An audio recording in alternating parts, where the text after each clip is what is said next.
Today I want to talk about brand perception. How is my brand being perceived by the target audience who, after buying the product or service, become our customers?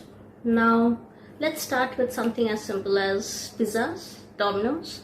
Domino's is perceived as a brand which is for youngsters, couples, college goers. Their outlets are mostly around there in college areas, and their price easy to pocket. They started 199 rupees. Domino's pizzas too, they also have like 2 199, 3 199, all of that. So they know what the target audience is. They're youth, they have limited money, but they enjoy. The outlets are nice, very casual look and feel. So how did we, like a marketer like you and me, understand that Domino's wants their customers to perceive them like that? Because the brand custodian of Domino's, that is the CMOs or the marketing people or the founders, they had something in mind when they were launching the product. They said there is Pizza Hut, there would be a lot of other Wendy's, so a lot of other chains. But when they launched in India, they realized that Pizza Hut was for expensive brands. Pizza Hut was for seniors. Pizza was for people who could spend more money, and there was a gap because everybody liked pizzas. India, as in terms of its food habits, was evolving. We were not restricting our food habits to homemade foods. We wanted to try different food, different type of food, because there was global awareness about food, about culture, about dress, about fashion, about everything.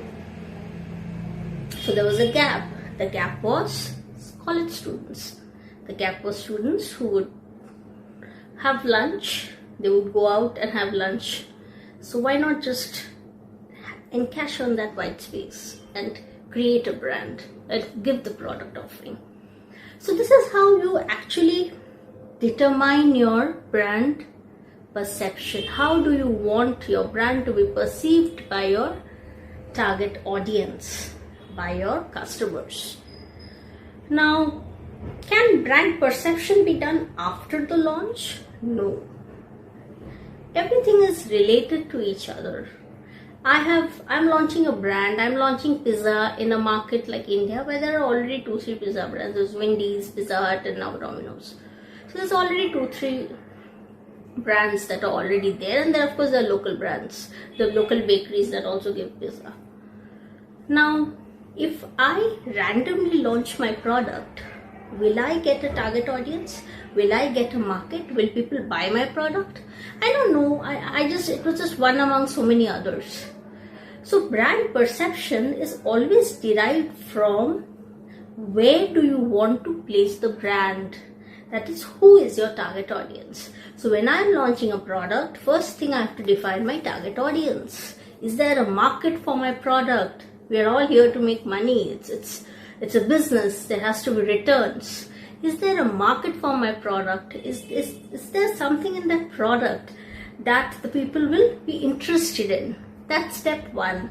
Once I realize there is a market, once I realize there's a target audience, I build everything around the target audience. What did Domino's do? One, the pricing. They will not be able to afford expensive ones, so I reduced the pricing. I bundled up 2-3 offerings together. I got chocolate, chocolava. I got chocolate so that because youngsters like chocolates. Second thing, what did I do? I made the outlets very casual. I selected the only places where they will hang around, easy for them to go. Maybe there's a metro station there, maybe there's a college there. So it's easily accessible places. Third, what did I do? I made sure I also give them online offers. I made sure if you keep coming every time, I will give you points, you can get discounts. Is this target audience discount specific? Is this target audience, do they really appreciate discount? Yes, they do. They're college students. College, everybody has limited pocket money, limited money to spend. Having done all of this, then when the customer, who consumes my pizza, then when he consumes my pizza and regularly visits to the outlets or orders online, what is he realizing? He's realizing, oh, it's a wonderful food. It's a wonderful thing to eat when we when I'm with my girlfriend, when we're watching a match together, a football match or a cricket match, or when we are just having a chill time, binge watching Netflix or something like that. So what is he doing? He's realizing that's the best, that food suits me best when I'm doing something. And that is what, that experience, what is he doing? He's experiencing it. The product is seamlessly integrating in his lifestyle. The experience leads to the perception.